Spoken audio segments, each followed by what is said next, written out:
안녕하세요. 반갑습니다. 스토리텔링을 위한 동화구연의 이론과 실제 강의를 맡게 된 박옥순입니다.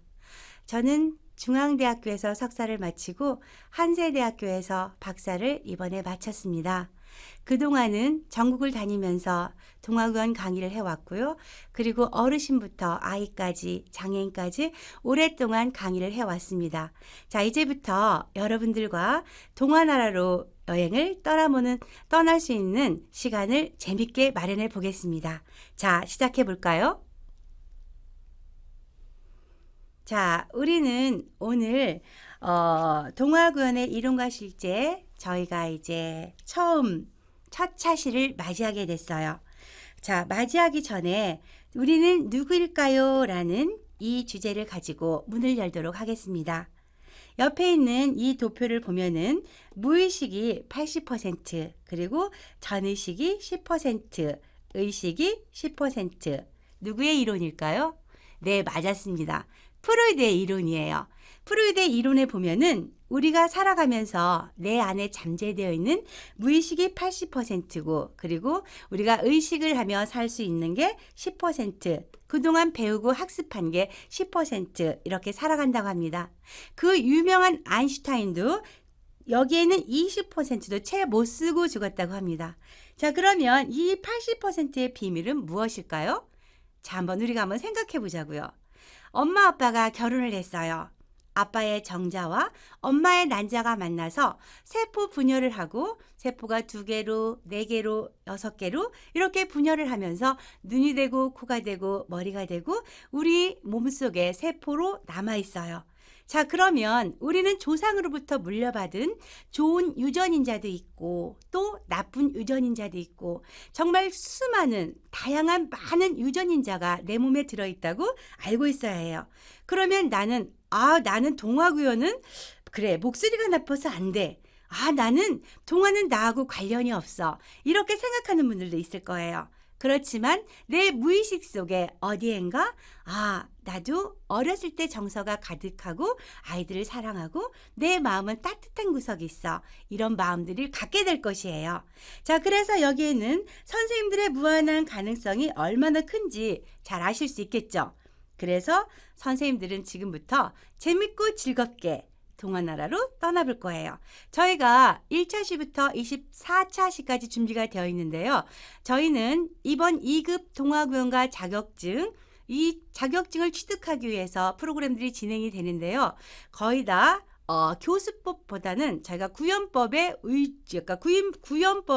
치중해서 강의를 하게 될 거예요. 왜냐하면 저희가 교수법은 1급 저희가 자격을 취득할 때 그때 좀 더 섬세하게 배우도록 하겠습니다. 자, 그러면 여기에 있는 어린이는 왜 동화를 좋아할까요? 궁금하시죠? 제가 아까부터 들고 있는 이 동화는 빨간 모자 동화예요. 이 빨간 모자가 여기에 있는 할머니를 만나러 가는 거예요.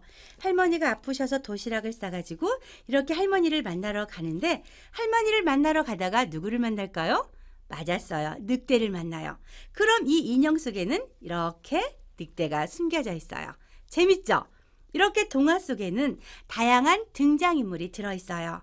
그래서 아이들이 동화를 통해서 꿈을 꾸기도 하고 동화를 통해서 많은 간접 경험을 하게 돼요. 그래서 아이들의 세상은 온통 따뜻하고 행복한 그런 세상이 만들어지겠죠? 자, 그러면 다시 본격적으로 동화나라로 떠나보도록 하겠습니다. 자, 이제 동화구연이란 무엇인가 본격적으로 저희 수업을 시작하도록 하겠습니다. 자, 동화구연 하면 여기 보면은 동화구연 이렇게 써 있죠. 입구자 연기할 연자예요. 그래서 동화구연은 말 그대로 교육적이고 교훈적인 내용의 이야기를 입으로 연기하는 것이다. 이렇게 이야기할 수가 있어요. 자, 그런데 우리가 이 동화구연을 공부하고 있는데 동화구연은 위에 보면은 스토리텔링을 위한 동화구연의 이론과 실제 이렇게 되어 있죠. 그래서 이 스토리텔링이 무엇인지 궁금할 거예요. 자, 미국에서 스토리텔링이라고 이렇게 명칭을 하고 있는데요. 어떤 문학 작품을 음성 언어로 바꾸어 들려주는 작업이고요. 말 그대로 이야기 전달이라고 할 수가 있습니다. 그래서 스토리텔링이 무엇인가요? 누가 물어보면 스토리텔링은 이야기 전달이에요. 이렇게 얘기하면 좋아요. 그리고 또 이야기를 전달하는 재미있는 동화 구연의 이론과 실제를 여러분들이 지금부터 강의를 듣는 것입니다. 자, 그러면 동화는 크게 두 가지로 나눌 수가 있어요. 하나는 전래동화, 하나는 창작동화. 이렇게 전래동화, 창작동화로 나누는데 전래동화는 옛날부터 입에서 입으로 전해져 내려오는 이야기, 또 무릎동화, 화록가 이야기라고도 해요. 자, 전래동화는 입에서 입으로 전해져 내려오는 이야기. 아까 말했죠? 그것은 우리 조상으로부터 할아버지, 할머니, 할머니, 할아버지, 할머니, 할아버지 모두 연결해서 지금까지 전해져 내려오는 이야기예요. 그런데 여기에 있는 전래동화는 작가 선생님이 없어요. 그래서 무명시라고 부르기도 해요. 자, 그럼 창작동화를 한번 살펴보도록 하겠습니다. 창작동화는 작가 선생님이 각 어린이 연령에 맞게 교육적이고 교훈적인 내용의 이야기를 창작하신 작품을 말하고 있습니다. 그래서 창작동화는 크게 생활동화와 판타지 동화로 나누는데 한번 살펴보도록 하겠습니다. 자, 창작동화는 생활동화와 판타지 동화로 나눌 수가 있어요. 자, 생활동화는 일상생활에서 일어나는 여러 가지 사실을 그려낸 동화라고 할 수가 있습니다. 밥 먹고 세수하고 친구도 만나고 또 외갓집도 가고 고모도 만나고 이모도 만나고 일상생활에서 일어나는 그런 이야기들을 생활동화라고 부르고 있습니다. 자, 그럼 판타지 동화는 사실적이 아닌 상상의 세계를 넓혀주는 동화라고 할 수가 있어요. 어른들은 이렇게 말합니다. 판타지 동화는 허구다, 거짓말이다 이렇게 말씀을 하시는데 그것도 맞습니다. 틀리진 않은데 어린이들 세계에서는 판타지 동화가 엄청 중요합니다. 왜냐하면 상상의 세계는 무한하거든요. 자, 다음으로 넘어가 볼까요? 자, 동화를 잘하기 위해서는 호흡이 아주 중요합니다. 그래서 우리가 이번 시간에는 호흡과 발성에 대해서 배워보도록 하겠습니다. 호흡은 두 가지로 나눌 수가 있어요. 하나는 복식호흡, 하나는 흉식호흡. 복식호흡은 배로 깊게 숨을 들어 마셔서 내뿜는 호흡을 말하고요.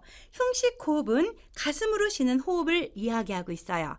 그래서 우리가 강의할 때는 흉식호흡보다는 복식호흡으로 호흡을 하면서 강의하는 게 훨씬 좋습니다.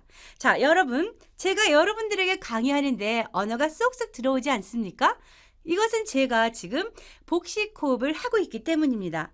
때로 제가 복식호흡을 하지 않고 여러분 안녕하세요, 반갑습니다. 이런 식으로 한다면 금세 목이 아마 부어올라서 여러분들이 아주 듣기가 불편할 거예요. 그래서 아이들을 지도하는 선생님이라든지 동화를 들려주는 사람이라든지 또 아이들과 가까이 하시는 또 다른 타인과 이야기를 주고받을 때는 복식호흡을 하면서 이야기하는 게 훨씬 더 좋습니다.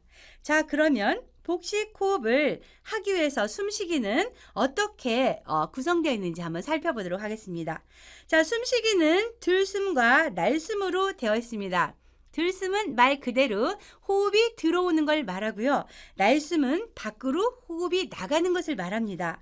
자, 그래서 저희가 숨을 들어 마실 때, 숨을 내뿜을 때, 그래서 그것을 만약에 충분히 호흡을 들어 마실 때는 우주의 온갖 신선한 것, 아름다운 것을 몸에 담는다는 기분으로 호흡을 하면은 훨씬 안정감이 있고요. 내뿜을 때도 내 몸에 있는 노폐물이 모두 밖으로 나갈 수 있게 한다라고 하면 건강한 신체도 모두 유지할 수 있겠죠?